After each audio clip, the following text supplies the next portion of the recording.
Morning, and thank you for the opportunity to let me join you in this way today. My name is Deanna Glick, and I've been coming to St. Martin's for a little over 2 years now, but I have not yet returned to in-person worship. I am taking some additional precautions to protect a vulnerable person in my life right now, but I do hope to be back with you soon. And in the meantime, I'm grateful to be able to join you via Zoom today. I was asked to consider the stewardship campaign's theme of reaching out in love and to think a little bit about how that relates to outreach here at St. Martin's and share a little bit of those thoughts with you.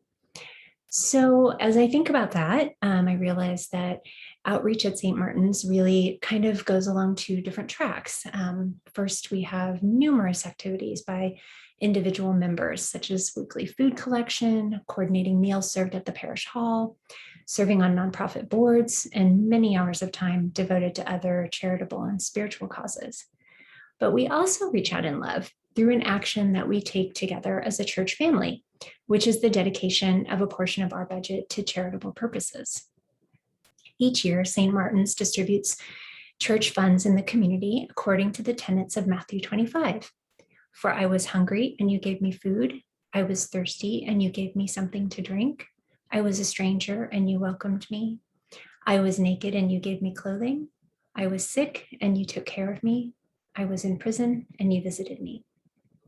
This tradition, also known as the Mission Tithe or Matthew 25, dates back to 1967. That's 54 years. It is truly humbling to consider the unity of purpose that's been expressed by generations of parishioners who have made this commitment faithfully each year for more than 5 decades. For some of us, it is what drew us to St. Martin's as a church home. For others, it has been the defining feature of our identities as members of this parish. Those of you who are relatively new to St. Martin's may be asking yourselves, as I have, why is this donation called a tithe? My previous understanding of tithing was limited to the tradition in some Christian denominations of encouraging churchgoers to commit to giving 1/10 of their income to the church. In fact, the English word tithe dates back to approximately 1200 CE. It is an Old English word that eventually became tenth for purposes of numbering and remained tithe when referring to an amount dedicated to clergy or in some traditions to charity. There is also a Jewish tithing tradition dating even further back in time, which is referenced in several books of the Old Testament and involved 1/10 of the harvest to be devoted to priests in certain years of a multi-year cycle and a poor tithe for charity in other years. The clearest biblical explanation of the tithe comes from Leviticus 27:30, which says, "A tithe of everything from the land, whether grain from the soil or fruit from the trees, belongs to the Lord. It is holy to the Lord." This ties the concept of tithing to the fruits of agricultural work, but also reminds us that whether we are farmers or pharmacists, a portion of what we consider should be the fruits of our labor belongs to God. This passage also tells us that the tithe is holy to the Lord.